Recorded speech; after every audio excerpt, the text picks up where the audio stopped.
आशीष, वो ट्विटर पे एक मीम चलता है ना, देख रहा है विनोद वो अभी देखिए देखिए सब आईटी पे कॉल आ रही है, सबके सब वो एकदम से मतलब मोमेंटम चेंज जब होता है मार्केट में, तो ये मार्केट यही मार्केट है। एक बार अगर मोमेंटम चेंज होता है, मूड चेंज होता है, तो उसके बाद जैसे कहते हैं ना कि एकदम से स्टॉक्स के दिन बदल जाते हैं, और वही स्टॉक्स जो लीड कर रहे थे मार्केट को लोअर साइड पर, अब लीड कर रहे हैं मार्केट को अपर साइड पर। पालवी जी के पास चलते हैं। बताइए पालवी जी, गुड मॉर्निंग, आपकी क्या ट्रेड होगी? Good morning Anuj ji, good morning everyone. So trade होगी एचडीएफसी लिमिटेड में। जिस तरीके से कल का क्लोजिंग था एचडीएफसी लिमिटेड का, हमें लगता है ये मोमेंटम कैरी होते हुए दिख सकता है। 2740 2760 तक के अपसाइड हम एक्सपेक्ट कर रहे हैं एचडीएफसी लिमिटेड में। स्टॉप लॉस रखेंगे करीब 2655 के आसपास।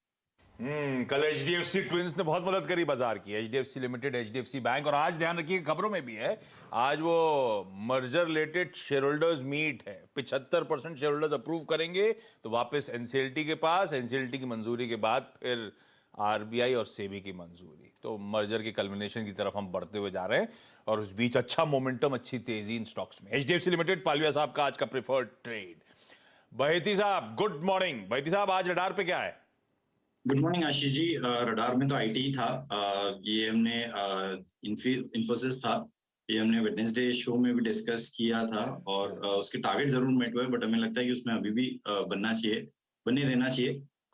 बट सिंस काफी कंसेंसस ट्रेड हो गए, तो एक थोड़ा सा फ्लेवर चेंज करने के लिए एचडीएफसी बैंक काफी अच्छा लग रहा है। एक बहुत अच्छा मूव एचडीएफसी बैंक में देखने मिला, और जैसे आपने बताया कि एक न्यूज फ्लो भी है एचडीएफसी ट्विंस में, एचडीएफसी बैंक जरूर रडार पे रहना चाहिए। 1600 के स्टॉप लॉस लगाकर खरीदारी की सलाह रहेगी for our target of 1680। Okay, HDFC bank लीजिए भाई। इन्फोसिस रडार पे था, पर आईटी में, और इन्फोसिस मेरे ख्याल से परसों के दिन बहेती साहब ने मेंशन भी करा था, पता नहीं, मुझे याद पड़ रहा है वो ट्रेड, और बहुत बढ़िया मूव इन्फोसिस ने। कल भी हमारे फंडामेंटल पिक के तौर पे इन्फोसिस मेंशन होता शरद अवस्थी के थ्रू, तो आईटी की रैली को हमने बहुत बढ़िया तरीके से भुनाया है। आज भी एक्सपर्ट उसी पॉकेट पर बुलिश, और HDFC twins, HDFC limited Palvia साहब, एचडीएफसी बैंक बहेती साहब मेंशन करते हुए, ये हो गया आज के ट्रेडिंग आइडियाज। लेकिन एक बढ़िया सा फंडामेंटल पिक के लिए शर्मिला जोशी जुड़ती हुई। शर्मिला मैम, हाय, गुड मॉर्निंग। क्या लाए हो मैम आज? मुझे लगता है कि थोड़ा स्पोर्ट्स पर भी ध्यान देना चाहिए, and we have an important football event going on, तो उसके चलते मुझे लगता है कि जुबिलेंट फूड्स अच्छा रह सकता है। वैसे भी आई थिंक कि जो दिवाली के बाद का क्वार्टर रहता है, जब लोग सेलिब्रेट ज्यादा करते हैं, तो ऐसे स्टॉक्स प्रोमिनेंस में आते हैं। और अगर आप इस स्टॉक को देखें, इसके रिजल्ट्स को देखें, वैल्यूएशंस को देखें, तो डेफिनेटली मुझे लगता है कि यहाँ पर एक अपॉर्चुनिटी है, और first target should be close to 620। Jubilant Food Works radar पे रखना है। कल ब्रोकरेज के किसी रडार पे हर्षदा ने इसी हफ्ते हाईलाइट भी करा था कि नेपाल के भी अपने फुटहोल्ड बढ़ाने की कोशिश, वो सब्सिडरी के थ्रू वहां पे अब पहुंच बढ़ा रही है।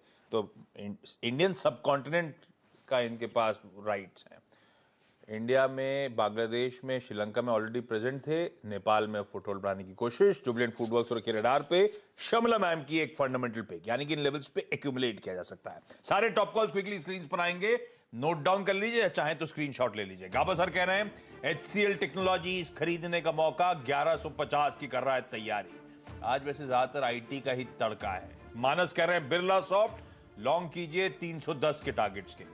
एलटीआई सतपुते साहब का preferred trade, Larsen & Toubro infotech 5150 के टारगेट्स यहां पर प्लेट फ्लिप करेंगे तो आपको एचडीएफसी ट्विंस नजर आएंगे। पालविया साहब कह रहे हैं एचडीएफसी लिमिटेड 2760 के लक्ष्य के लिए। बहेती साहब कह रहे हैं एचडीएफसी बैंक 1680 के टारगेट्स के लिए अप्रोच किया जा सकता है। और लास्ट में एक फंडामेंटल आइडिया, एक्यूमुलेट करिए, जुबिलेंट फूड वर्क्स इवेंचुअली 620 तक के टारगेट्स हासिल करके देगा। बता दें कि मनी कंट्रोल पर दिए गए विचार एक्सपर्ट्स के अपने निजी विचार होते हैं। वेबसाइट या मैनेजमेंट इसके लिए उत्तरदायी नहीं है। यूजर्स को मनी कंट्रोल की सलाह है कि कोई भी निवेश निर्णय लेने से पहले सर्टिफाइड एक्सपर्ट की सलाह लें।